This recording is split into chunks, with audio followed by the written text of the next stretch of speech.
સુરતમાં કાયદો અને વ્યવસ્થા અંગે કોંગ્રેસનો પત્ર. મુખ્યમંત્રી અને ગૃહ રાજ્યમંત્રીને પત્ર લખ્યો. કોંગ્રેસના નેતા દર્શન નાયકે પત્ર લખ્યો. સીપી રેન્જ આઈજીની કાયમી નિમણૂક અંગે રજૂઆત કરવામાં આવી છે. સુરત શહેરમાં પોલીસ અધિકારીઓની ઘટ છે, ત્યારે સુરતમાં કાયદો અને વ્યવસ્થાની સ્થિતિ કથળી હોવાની રજૂઆત કરી.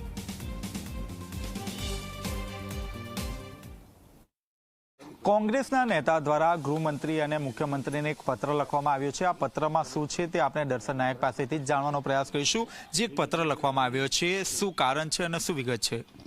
ગુજરાતમાં છેલ્લા 30 વર્ષથી ભારતીય જનતા પાર્ટીનું શાસન ચાલે છે અને ખાસ કરીને વહીવટી વિભાગમાં એ ડીડીઓ હોય, કલેક્ટર હોય, ડીએસપી હોય, એ મુખ્ય જગ્યાઓ જ્યારે ખાલી થવાની હોય, રિટાયર થવાની હોય તો સ્વાભાવિક છે કે સરકાર પાસે એની માહિતી હોય છે અને આગોતરા આયોજનના ભાગરૂપે એના નિર્ણયો થતા હોય છે. પરંતુ સુરત શહેર જે રીતે ડાયમંડ સિટી હોય, ટેક્સટાઇલ સિટી હોય અને ક્રાઇમ રીતે જે રીતે આગળ વધી રહી છે અનુસંધાનમાં ખાસ કરીને ગુજરાતનું પાટનગર જેવું સુરત કહેવાતું હોય ને તેની જગ્યા જો ઇન્ચાર્જ પોલીસ કમિશનરથી ચાલતી હોય તે સુરતના લોકો માટે ગંભીર બાબત છે. અને જ્યારે હર્ષ સંઘવીજી જ્યારે ગૃહમંત્રી સુરતના સ્થાનિક હોય તો સ્વાભાવિક છે કે એના હૈયે સુરતનું હિત સમાયેલું હોય છે. પરંતુ આજે લગભગ 9 થી 10 દિવસ થયા પછી પણ સુરત ઇન્ચાર્જ પોલીસ કમિશનરના હવાલે ચાલે છે અને દિવસે દિવસે જે ક્રાઇમ રેટની ઘટનાઓ બને છે એ ગંભીર બાબત છે.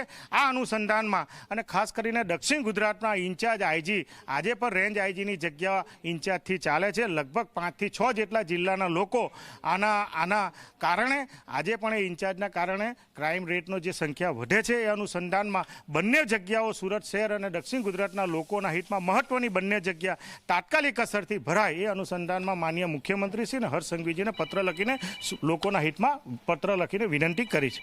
જે આપણે જે રીતે સાંભળ્યું તે રીતે ખાસ કરીને સુરત શહેર અને જે સુરત જિલ્લામાં રેન્જ આઈજીની હજુ સુધી નિમણૂક નથી કરવામાં આવી, જેને લઈને આ પત્ર લખવામાં આવ્યો છે. તાત્કાલિક ધોરણે આ બંને જે જગ્યા છે તે જગ્યા પર અધિકારીઓની નિમણૂક કરવા માટે જણાવવામાં આવ્યું છે. કેમેરામેન પ્રશાંત ધીવરે સાથે ચેતન પટેલ, ઝી મીડિયા, સુરત. તો આ હતા અત્યાર સુધીના સમાચાર. વધુ સમાચાર અને પડેપણની અપડેટ્સ મેળવવા માટે આપ જોતા રહો ઝી 24 કલાક. નમસ્કાર. પ્રાયોજક છે તિરુપતિ કોટન સીડ ઓઇલ,